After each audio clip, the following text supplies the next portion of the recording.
तो साथियों, मैं जो बात आपको बता रहा था कि भाई जिस देश में मंदिर और मस्जिद की छतें सोने और चांदी की हो और उस देश में स्कूलों की छतें जर्जर हो, तो फिर हमारा तो भगवान ही रुखाड़ी है। सरकार कह रही है 2000 स्कूल बंद कर देंगे, लेकिन सरकार के पास गरीब बच्चों के लिए, आदिवासियों के बच्चों के लिए बजट नहीं है सरकार के पास।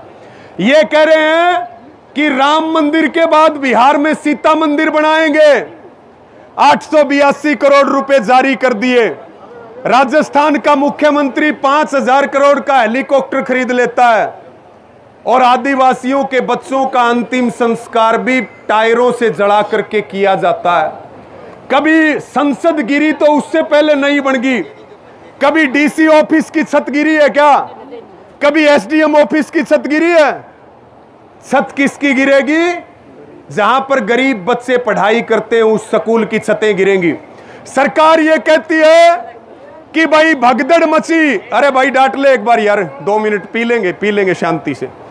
सरकार कहती है भगदड़ मची तो लोग जिम्मेवार, भगदड़ मची तो लोग जिम्मेवार हैं, और जहाज गिरी है तो पायलट जिम्मेवार है, और छत गिरी है तो अध्यापक जिम्मेवार है। सरकार की कोई जिम्मेवारी नहीं है इस देश में। हालात बहुत खराब है। इसलिए मेरा अंत में यही निवेदन है, अपने इस आंदोलन को मजबूत रखो प्रत्येक मुद्दे के ऊपर। आज किसान केवल अपनी लड़ाई नहीं लड़ रहा, आज किसान और मजदूर को इस देश को बचाने की लड़ाई भी लड़नी है, और उस लड़ाई में बच्चे से लेकर के बुजुर्गों तक को योगदान देना है। मेरी माताएं बहनें यहां बैठी हैं, अपने बच्चों को गलत के खिलाफ बोलना सिखाओ, उनको अन्याय के खिलाफ बोलना सिखाओ। अगर उनको बोलना नहीं सिखाओगे तो याद रखना आने वाली पीढ़ियां गूंगी हो जाएंगी। अत्याचार के खिलाफ बोलना सीखो, उनको कहो कि बोलो। यह काम हमें करना पड़ेगा, और जब हम ये काम करेंगे तो निश्चित तौर पर हमारा देश आगे बढ़ेगा, हमारा आंदोलन आगे बढ़ेगा, और किसान मजदूर की, गरीब की ताकत इस देश में बढ़ेगी। इन्हीं सब शब्दों के साथ सरपंच यहां पर होंगे, जगरामबाद से हैं सरपंच साहब। साथियों, एक बड़ा मुद्दा यहां चल रहा लुहारू में। देखो, किसान अपने खेत में पेड़ नहीं काट सकता आज के दिन। यह सच्चाई है कि नहीं है बताओ? और यहां लुहारू में राजस्थान से, बॉर्डर से या लुहारू एरिया से जो व्यापारी लोग हैं वो गाड़ियां भर भर के लकड़ियों की रोज अवैध रूप से भेजते हैं कि नहीं भेजते हैं बताओ? भेजे।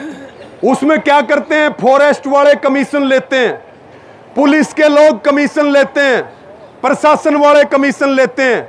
मेरे पास कम से कम 100 वीडियो आई हुई है। रोज की 10 से 15 गाड़ियां तो सुबह सुबह निकल जाती हैं, शाम को निकलती हैं, लेकिन किस सारी रात चलती हैं। अभी मुझे सरपंच साहब बता रहे थे, बोला भाई मेरा बिजली का बिल 1,33,000 रुपए आ गया। मखा आप 1,33,000 को रो रहे हो, यहां तो बिजली के बिल 5-5, 9-9 लाख रुपए भी आ रहे हैं। तो साथियों, जून के महीने में बिजली का बिल 4 गुना बढ़ के आ गया। जिसका 900 रुपए आता था उसका 4000 रुपए आ गया। तो इन सब चीजों के लिए आपको संघर्ष करना पड़ेगा। आपने मुझे सुना, सबका धन्यवाद, सबका बहुत बहुत आभार। और 2 नारे मेरे साथ लगा दो। किसान मजदूर एकता जिंदाबाद, किसान मजदूर एकता जिंदाबाद, हमारा भाईचारा जिंदाबाद, बीमा क्लेम जारी करो। 1 मिनट गुरुजी, भाई 2 नारा लगाना था, गुरुजी भी खड़े हो लिए हैं। 2 नारा लगाना है, नारा आना चाहिए 350 करोड़ वाले राजेंद्र जी। नारा हल्का होगा तो वक्ता का जोश भी है। क्या बात ठीक है, वह तो होली बात।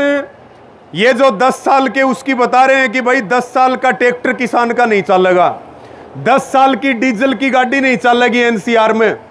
तो हमने कहा भाई जब 10 साल का ना चले तो सरकारी डिपार्टमेंट की गाड़ी और ये हवाई जहाज जो सेठों की 25-25 साल पुरानी उड़ रही, और ये 10-10 साल की फैक्ट्री है, ये भी सारी बंद करो, नहीं तो हमारी गाड़ी और हमारा ट्रैक्टर चलेगा। सीधी सीधी बात है, हम इसके खिलाफ लड़ाई लड़ेंगे।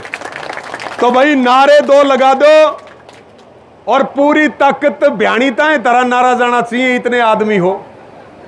दोनों हाथ उठा के लगा दो। किसान मजदूर एकता जिंदाबाद, आवाज दो। हर जोर जुल्म की टक्कर में, हर जोर जुल्म की टक्कर में हरियाणा सरकार मुर्दाबाद, हरियाणा सरकार मुर्दाबाद।